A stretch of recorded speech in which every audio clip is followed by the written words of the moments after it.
শুরু হয়ে গেছে।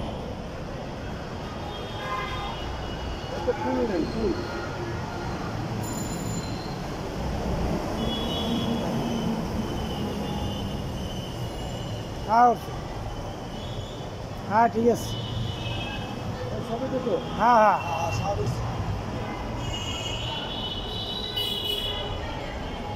শুধু দর্শক, আমি খন্দকার মাসুদুজ্জামান। আমি দীর্ঘ 2006 সাল থেকে এভাবে মানববন্ধন এবং সংবাদ সম্মেলন করে আসছি। 2006 সালে আমার পিতাকে নির্মম নৃশংসভাবে হত্যা করে দুষ্কৃতিকারীরা কুষ্টিয়া জেলার কুকসায় তার নিজ বাড়িতে। আমার আব্বা একজন বীর মুক্তিযোদ্ধা। উনি পানি উন্নয়ন বোর্ডে খুলনা অঞ্চলে চাকরি করতেন এবং চাকরি করা অবস্থায় দেশে মুক্তিযুদ্ধ শুরু হয়। তখন উনি মুক্তিযুদ্ধে ঝাঁপিয়ে পড়েন এবং এই মুক্তিযুদ্ধের সময় যেহেতু আমার আব্বা মুক্তিযুদ্ধের ট্রেনিং দিতেন মুক্তিযোদ্ধাদের, কারণ উনি ব্রিটিশ আমলে পুলিশের চাকরি করতেন এবং পুলিশের চাকরিরত অবস্থায় ব্রিটিশ বিরোধী আন্দোলনে ভূমিকা রাখেন এবং এই ব্রিটিশ বিরোধী আন্দোলনে ভূমিকা রাখার পর আবার বাংলাদেশে মুক্তিযুদ্ধ শুরু হয়। যেহেতু খুলনা এলাকায় মুক্তিযুদ্ধ করেছেন, ওই এলাকায় উনি পানি উন্নয়ন বোর্ডে চাকরি করতেন এবং আমার দিয়েও অনেক চিঠি আদান প্রদান করাতেন বিভিন্ন জেলায়। সে কারণে আমিও মুক্তিযোদ্ধা এবং মুক্তিযোদ্ধার পরিবারের সন্তান। আমার বড় ভাই খুশরুজ্জামান বাবু সে মুক্তিযোদ্ধা। আমার যে ভাইটিকে হত্যা করা হয়েছে খন্দকার রবিউজ্জামান সিফাত, সেও বীর মুক্তিযোদ্ধা। আমিও মুক্তিযোদ্ধা, আমার বাবাও মুক্তিযোদ্ধা, আমার নানা নানি মুক্তিযোদ্ধা সংগঠন। নানা মরহুম খন্দকার রওশন আলী, নানি মরহুম খন্দকার জবেইদা বেগম। আমাদের পরিবারের অনেকেই মুক্তিযোদ্ধা এবং আমরা এদের স্বাধীন করেছি। এখন আমরা দ্বিতীয়বারের মতো আবার মুক্তিযুদ্ধ করলাম, আমরা এদেশকে আবার স্বাধীন করলাম। তাই আমরা বলতে চাই, অন্তর্বর্তী সরকার প্রধান নোবেল জয়ী বিশ্ববরেণ্য ডক্টর ইউনূস সাহেব, ওনার কাছে আমরা দাবি জানাচ্ছি যে আমরা ন্যায় বিচার চাই। আমার বাবা ও ভাই হত্যার ন্যায় বিচার চাই। আমার বাবা ভাই হত্যার সাথে মাফিয়ারা জড়িত ছিল, জয়নাল হাজারী জড়িত ছিল, এমপি মন্ত্রীরা জড়িত ছিল, এলাকার সন্ত্রাসীরা জড়িত ছিল। আজকে যৌথ বাহিনী সারা বাংলাদেশে নেমেছে অবৈধ অস্ত্র উদ্ধার করতে এবং সন্ত্রাসীদের ধরতে। আমি এখানে দাবি করব, আমার পিতা ও ভাই হত্যার সাথে যারা জড়িত ছিল সেই সন্ত্রাসীদের ধরা হোক। এখানে অলিয়ান নামে একজন সন্ত্রাসী আছে, সে ঝিনাইদহ জেলা শৈলকুপা, সে একজন ডাকাত, তাকেও ধরা হোক এবং অলিয়ারকে ধরলে পরে আমার বাবা ভাই হত্যার মূল রহস্য বেরিয়ে আসবে। কে বা কারা এই হত্যার সাথে জড়িত এবং টাকা পয়সা লুটপাট করে কারা নিচ্ছে তাও বাড়িয়ে আসবে। আমি এই জন্য বলতে চাচ্ছি যে অন্তর্বর্তী সরকার প্রধানের কাছে আমি বারবার দাবি জানাচ্ছি, আমার পিতা ও ভাইকে যারা হত্যা করেছে নির্মম নৃশংসভাবে, তাদেরকে আইনের আওতায় আনা হোক, দেশের প্রচলিত আইনে তাদেরকে বিচারের আওতায় আনা হোক এবং দৃষ্টান্তমূলক শাস্তি দেওয়া হোক।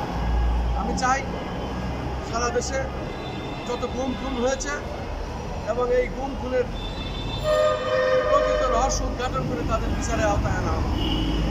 এখনও যারা আইনাঘরে আছে তাদেরকে খুঁজে বের করতে হবে, আইনাঘর যারা করেছে তাদেরকে ধরতে হবে, তাদেরও বিচারের আওতায় আনতে হবে। এই ফ্যাসিস্ট সরকার, খুনি হাসিনা সরকার, এই স্বৈরাচারী হাসিনা সরকার যেভাবে দেশকে লুণ্ঠিত করেছে, লুটপাট করেছে এবং দুর্নীতি করেছে, এই টাকা বিদেশে পাচার করেছে, সেসব পাচারকৃত অর্থ দেশে ফিরিয়ে আনতে হবে এবং দেশের কাজে লাগাইতে হবে। দেশে যেসব বেকার মানুষ আছে, বিভিন্ন শ্রেণী পেশার মানুষ, বিভিন্ন বয়সের মানুষ এবং যারা ক্ষতিগ্রস্ত হয়েছে, তাদেরকে চাকরির আওতায় আনতে হবে, কর্মসংস্থানের ব্যবস্থা করতে হবে, তাদেরকে ঋণ দিতে হবে সহজ শর্তে। আমার একজন যুব উন্নয়নের প্রশিক্ষণপ্রাপ্ত যুবক, আমার সার্টিফিকেট আছে, আমি জীবনেও একটি ঋণ নেয়নি। আমিও এই অন্তর্বর্তী সরকারের কাছে দাবি জানাচ্ছি, যেহেতু আমার প্রশিক্ষণ নিয়ে আছে যুব উন্নয়নে, আমি সহজ শর্তে ঋণ চাই এবং এই ঋণের মাধ্যমে আমি অনেক বেকারদের কর্মসংস্থানের ব্যবস্থা করে দিতে পারব, এটাই আমি দাবি জানাচ্ছি। সেই সাথে সারা বাংলাদেশে যত বেকার আছে, শিক্ষিত বেকার আছে, অর্ধশিক্ষিত বেকার আছে, নিম্ন শিক্ষিত বেকার আছে এবং যারা লেখাপড়া কম জানে কিংবা জানে না এমনও আছে, প্রত্যেকেরই তাদের কর্মসংস্থান করে দিতে হবে। কর্মের মাধ্যমে তাদের আয় রোজগারের ব্যবস্থা করে দিতে হবে। কারণ এই দেশটি এতদিন ছিল অন্যদের দখলে। তারা বাংলাদেশের মঙ্গল চায়নি, এদেশের জনগণের মঙ্গল চায়নি।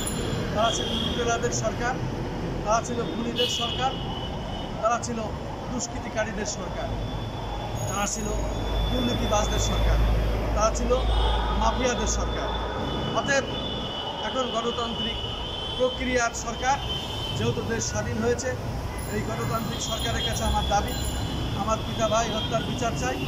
পাশাপাশি এই দেশের সাধারণ মানুষের সমস্ত সমস্যার সমাধান দূর করতে হবে এবং এই নতুন বাংলাদেশকে আবার নতুনভাবে স্বাধীনতার স্বাদ যাতে দেশের জনগণ গ্রহণ করতে পারে সেদিকে লক্ষ্য রাখতে হবে।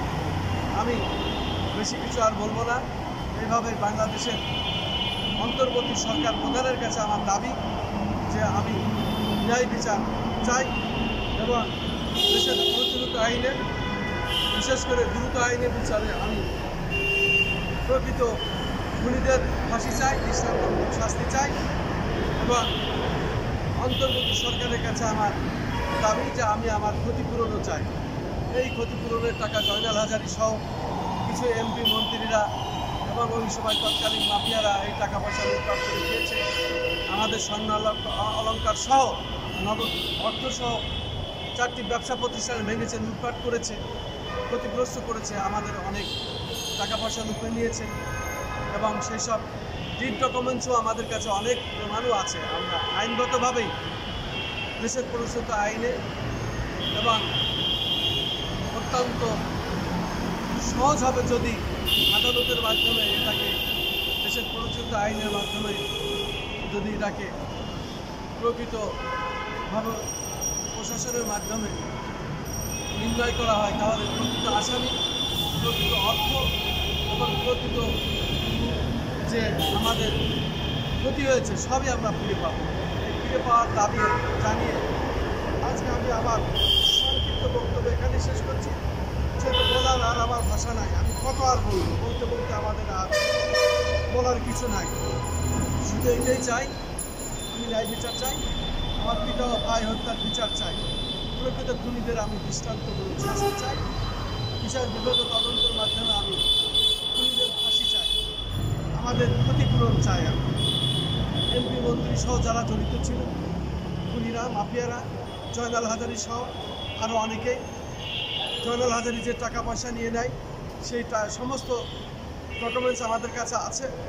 এটি সহ আমাদের যে ক্ষয়ক্ষতি করেছে ওই কয়েকশো টাকার ক্ষতিপূরণ আমি দাবি করছি এবং আমরা দেশের দৃষ্টান্তমূলক বিচারের মাধ্যমে, প্রকৃত আইনের মাধ্যমে আমি আমার অর্থ ফিরে পেতে চাই। আমি আজকের মতো জাতীয় প্রেস ক্লাবের সামনে এখানে শেষ করছি। আসসালামু আলাইকুম।